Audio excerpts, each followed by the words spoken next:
అందరికీ యేసుక్రీస్తు నామములో వందనాలు, శుభములు తెలియజేస్తున్నాను. దేవుడి వాక్యాన్ని మనం ధ్యానం చేసుకున్నాం. పిల్లరా, అందరూ కూడా శ్రద్ధగా దేవుని మాటలు వినాలని మనం తెలుస్తున్నాను. పరిశుద్ధ బైబిల్ గ్రంథంలో 84వ కీర్తన 84వ కీర్తనలో మనం ఒక మాట చదువుతాం. నేను చదువుతున్నాను 84వ కీర్తన 5వ వచనం. నీ వలన బలమునందు మనుష్యులు ధన్యులు, యాత్ర చేయు మార్గములు వారికి అతి ప్రియములు. చదవబడిన ఈ వాక్య భాగంలో నీ వలన బలమునందు మనుష్యులు ధన్యులు అని రాయబడింది. అంటే దేవుడు ఒక వ్యక్తిని బలపరిస్తే అది ఎంతో గొప్ప సంగతి. ఆమేన్. దేవుని వలన మనము ఏం చేయబడాలి? బలం పొందాలి. మనం వింటున్నారా? దేవుని వలన మనం బలవంతులు అవ్వాలని దేవుడు కోరుకుంటున్నాడు. దేవుని వలన బలవంతులు అయితే ఏం జరుగుతుందంటే అది దైవిక బలం. శరీర సంబంధమైన బలం వేరు, భూ సంబంధమైన బలం వేరు, దైవ సంబంధమైన బలం వేరు. దేవుని వలన బలం పొందినటువంటి ఒక మనుష్యుడిని ఈరోజు మీ ముందు ఉంచాలని నేను ఆశపడుతున్నాను. అందరూ శ్రద్ధగా దేవుని మాటలు వినాలి. పరిశుద్ధ బైబిల్ గ్రంథంలో దానియేలు అని ఒక భక్తుడు ఉన్నాడు. చెప్పండి, ఎవరు? దానియేలు. ఈ దానియేలు దేవుని వలన బలము నొందిన మనుష్యుడు అని చెప్పడానికి కారణం ఏమిటి అమ్మా? ఈ దానియేలు దేవుని వలన బలము నొందిన మనుష్యుడు అని మనం ఎలా చెప్పగలం అని మనం ఆలోచన చేస్తే, రాజుగారికి ఒక కళ వచ్చిందంట. రాజుగారికి కళ వచ్చిందంట. కళ్ళు వస్తాయా?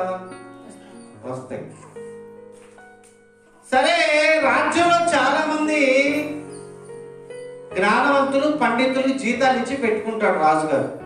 ఎందుకంటే రాజుకు తెలియని విషయాలు ఏమైనా వాళ్ళు చెబుతారు. సరే, పొద్దున అందరిని పిలిపించాడు.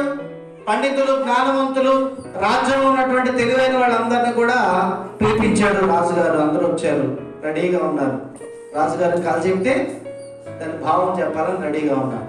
రాజుగారు కళ మర్చిపోయాను అన్నాడు. కళ కూడా మర్చిపోయాను. కళ మీరే చెప్పాలి, కళ భావం కూడా మీరే చెప్పాలి. ఇది సాధ్యమేనా? ఈ నిద్రమోహముడు రాత్రి పడుకునేటప్పుడు ఏం ఆలోచించుకొని పడుకున్నాడు, ఏం కళ వచ్చిందో ఎవరు చెప్తారండి? ఒకసారి మనం కూడా కళ వస్తుంది, రాత్రి తెల్లారిదా గుర్తు పెట్టుకుందాం అనుకుంటాం, మర్చిపోతాం. తెల్లారేసరికి అరే ఏదో కళ వచ్చింది రాత్రి అనుకుంటాం. కొన్నిసార్లు కళలు గుర్తుండవు. ఇప్పుడు ఇతనికి ఏంటంటే ఆ కళలో చాలా మిక్కిలి భయపడ్డాడు. ఆ కళ ఏంటి? కళ నాకు తెలియాలి, కళ భావం కూడా నాకు తెలియాలి అని చెప్పినప్పుడు వాళ్ళు అన్నారు, ఇది ఎవరు చేయలేరండి భూమి మీద. కళ చెబితే దాని భావం ఏంటో చెప్తాం, కానీ కళ కూడా చెప్పాలంటే ఎవరోళ్ళ కాదని అంటే రాజుగారికి కోపం వచ్చి, ఎందుకురా మీరు అందరూ మరి నెల నెల జీతాలు తీసుకొని నెల నెల మీకు జీతాలు ఇచ్చేది ఎందుకు? మొత్తం జ్ఞానవంతుడు అనేవాడు రాజ్యంలో ఉండటానికి లేదు, అందరినీ చంపేసేయండి.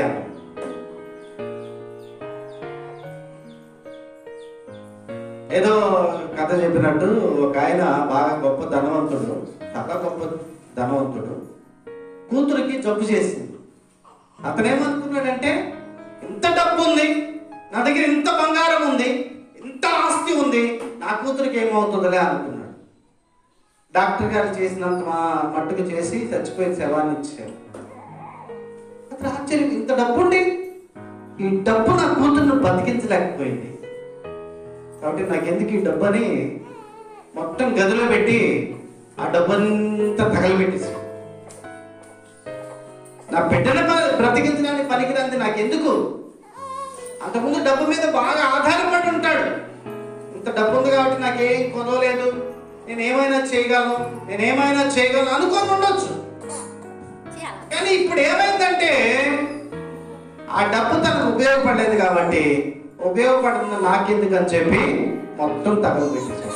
ఈ రాజుగారు కూడా ఎలాంటి వాడంటే ఇంతమంది పండితులు ఉన్నారు, జ్ఞానవంతులు ఉన్నారు, ఇంతమంది నా కళ చెప్పకపోతే, నా భావం చెప్పకపోతే మీరెందుకు నాకు అని చెప్పి చంపేమని. అప్పుడు సరిగ్గా దానియేలు వచ్చి, దానియేలు ఈ వార్త విన్నాడండి. జ్ఞానవంతులందరినీ చంపేననే వార్త విని పరిగెత్తుకొని వచ్చి చంపడానికి వీల్లేదు అని చెప్పి మరి వాళ్ళందరిని ఆపేశాడు. ఊరుకుంటారా? రాజు అన్నది. అప్పుడు ఏం చేయాలి? ఆ కలభావం మీద నేను చెప్తా అని ఆపాలి. నేను చెప్తా అని ఆపాలి. చెప్పలేకపోతే ముందు ఎవరు వేసేస్తారు? దాని దగ్గర నుంచి మొదలెడతారు. ఎంత ధైర్యమా! ఇంతమంది పండితుల్ని చంపకుండా ఆపాలంటే ఎలాంటి వాడై ఉండాలి? దానికి అంత ధైర్యం ఏంటి? ప్రార్థన చేస్తే దేవుడు చెప్తాడు, మాకు దేవుడు చెప్పకపోతే చంపేస్తాను కదా. దానికి భయం లేదు. దానికి దేవునితో సహవాసం ఉంది కాబట్టి, సరి అయినటువంటి సహవాసం ఉంది కాబట్టి ఆ ధైర్యంతో ఉన్నాడు. నాకు దేవుడు ఉన్నాడు కదా, దేవుడితో మాట్లాడే ఒకసారి కనుక్కొని చెప్తాను అనే ఒక ధైర్యంతో మరి ఆ జ్ఞానవంతులు ఎవరిని చంపకుండా దానియేలు ఆపించాడు.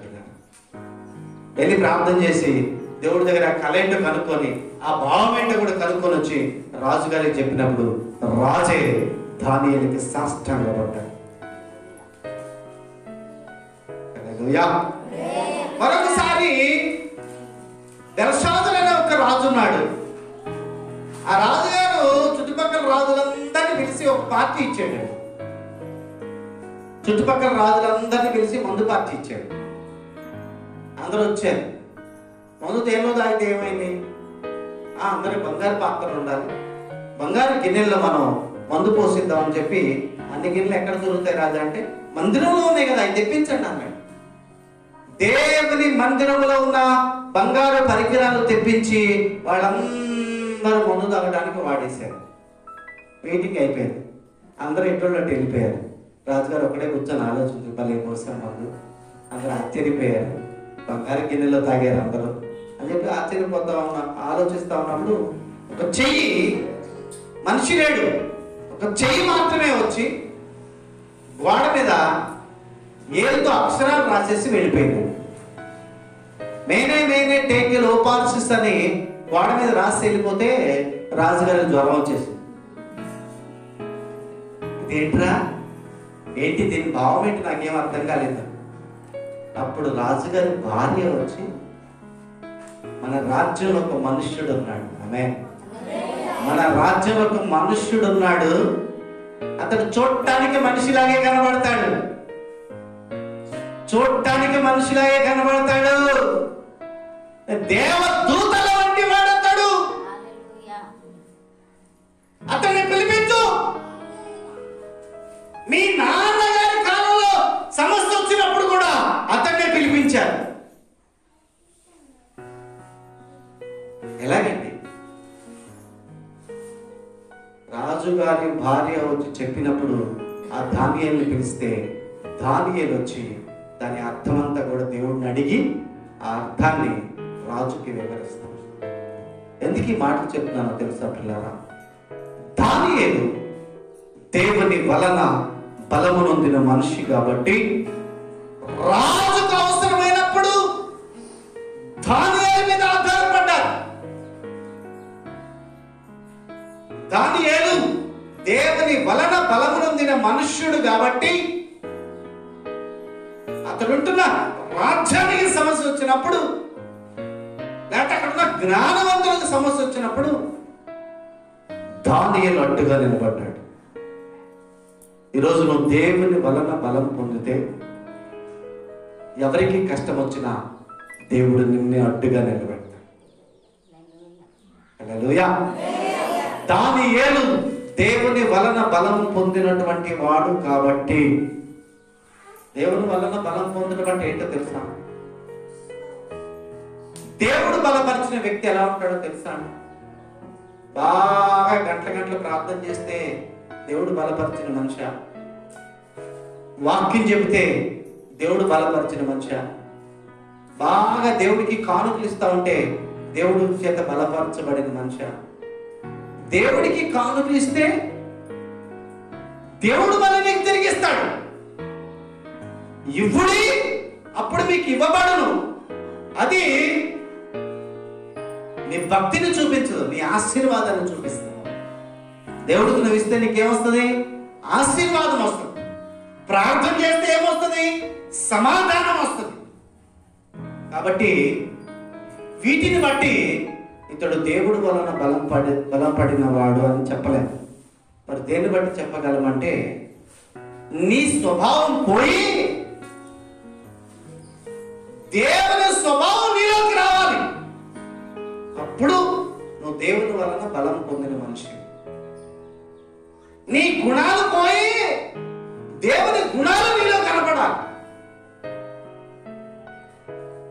ఒకప్పుడు నీవు అబద్ధికుడివి, దేవుడు బలపరిచిన తర్వాత ఇక నీలో అబద్ధం అనేది ఉండదు.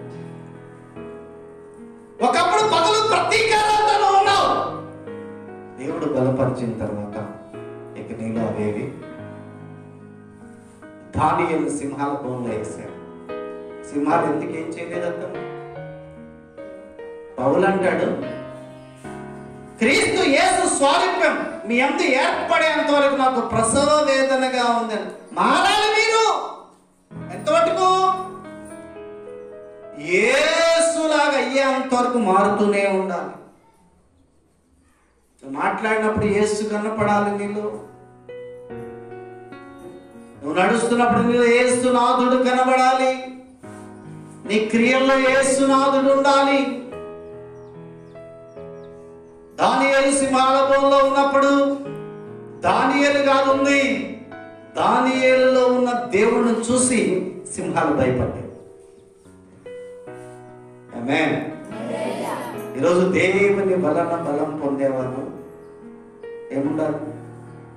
దేవుని బిడ్డలు ఆత్మఫలం తెలుసు. ప్రేమ చెప్పండి. ప్రేమ గట్టిగా చెప్పండి. ప్రేమ, సంతోషం, సమాధానం. ఇంకంటే సౌండ్ అంతే, మీకు సౌండ్ చెప్తాను. ప్రేమ, ఇంకా కొద్ది గట్టిగా. ప్రేమ, నిద్ర ప్రేమ, సంతోషం, సమాధానం, దీర్ఘశాంతం, దయాళత్వం, మంచితనం, ఆశానిగ్రహం, సాత్వికం. ఇవన్నీ కూడా దేవుని యొక్క గుణాలు. ఏంటి చెప్పండి? నాకు ప్రేమ దయచేయనా, నాకు ప్రేమ దయచేయనా, నాకు ఆశానిగ్రహం దయచేయనా, నాకు సహనం దయచేయనా అడగాల్సిన అవసరం లేదు. యేసయ్య వస్తే ఆటోమేటిక్ అవన్నీ వచ్చేస్తాయి. యేసయ్య వెళ్ళిపోయాడు అనుకో, ఆయన వెనకాల అన్నీ వెళ్ళిపోతాయి. అవి ఆయన గుణాలు, అవి ఆయన స్వభావాలు. అవి దేవుని వలన బలం పొందిన మనిషివి అయితే దేవుని యొక్క మార్పు నీలో కనపడుతుంది. పాతగా ఉన్నప్పుడు నువ్వు ఎలా ఉన్నావు, ఇప్పుడు అలా ఉండవు. నీ పాత స్వభావం పోయి కొత్త స్వభావం నీలో కనపడుతుంది. ఈరోజు ఒకసారి ఆలోచన చేద్దాం. ఎలా ఉంది నీ ప్రవర్తన విధానం? ఆలోచన చేద్దాం. దానియేలు దేవుని వలన బలము నొందిన మనుష్యుడు కాబట్టి కష్టం వచ్చినప్పుడు వారు దానియేలుని గుర్తు చేసుకున్నారు. నువ్వు దేవుని వలన బలం పొందిన మనిషిగా ఉండకపోతే నీ కుటుంబానికి నీ వల్ల ఎలాంటి ఉపయోగం ఉండదు. నీ సంఘానికి నీ వల్ల ఎలాంటి ఉపయోగం ఉండదు. దేవుడు బలపరిస్తే నీ వలన సంఘం నిన్ను చూసి నేర్చుకుంటారు. ఇప్పుడు నిన్ను చూసి ఏం నేర్చుకోవాలి? నిన్ను చూసి నీ సంఘం బలపడుతుందా? నిన్ను చూసి నీ సంఘం రోజు రోజుకి బలహీనపడుతుందా? ఒకసారి ఆలోచించండి. నీ క్రియలు, నీ మాటలు, నీ ప్రవర్తన నీ సంఘాన్ని బలపరిచేవిగా ఉండాలి.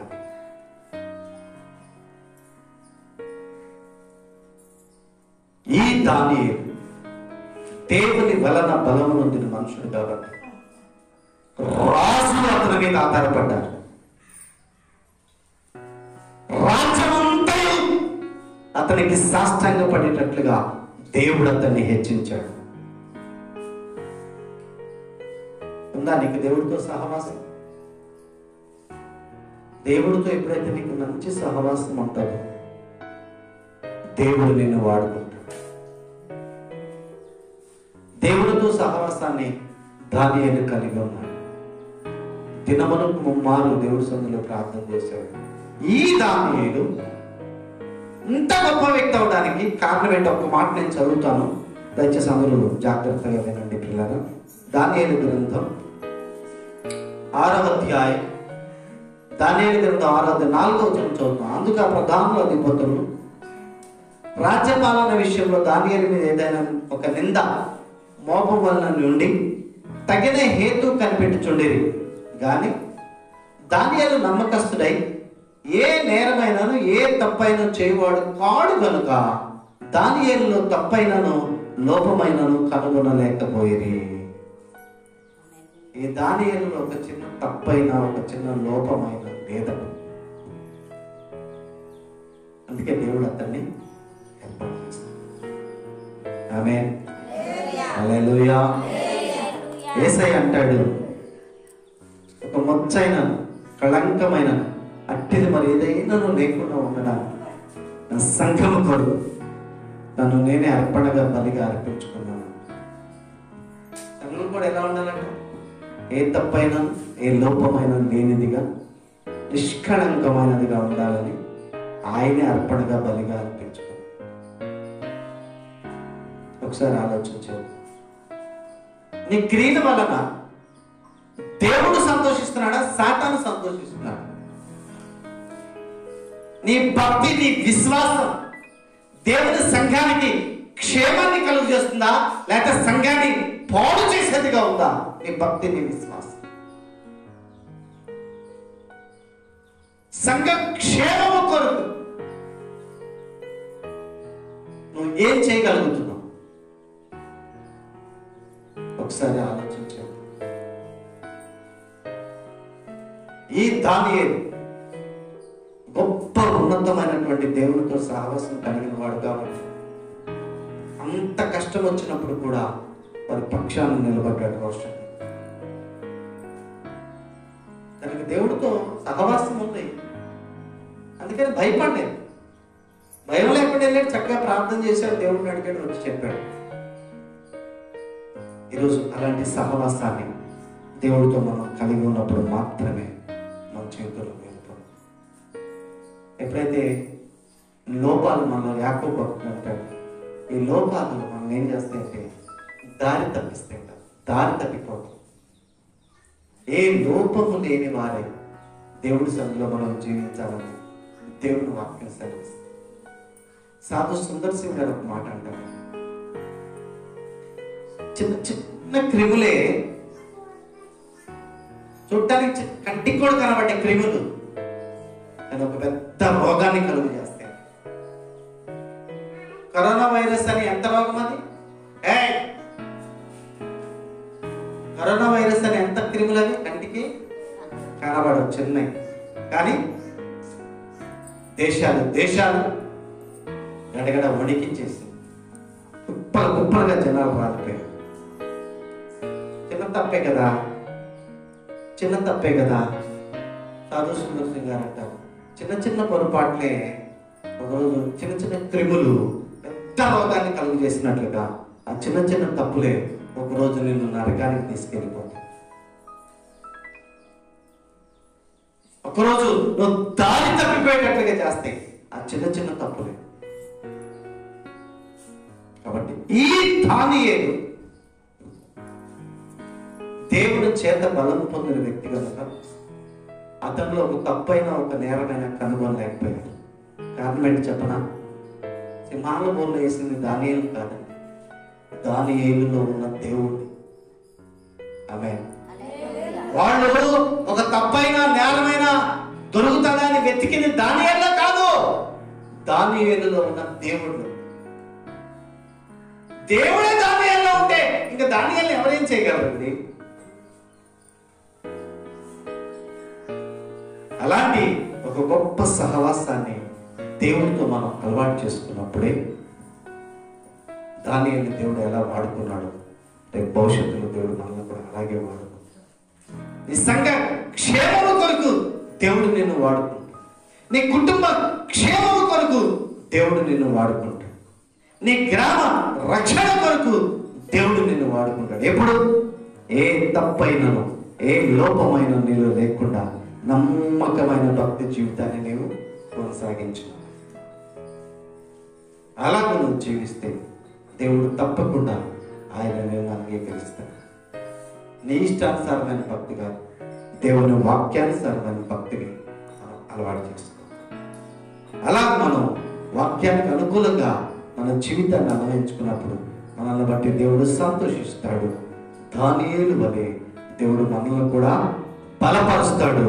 ఆయనే మనలో ఉండి నడిపిస్తాడు.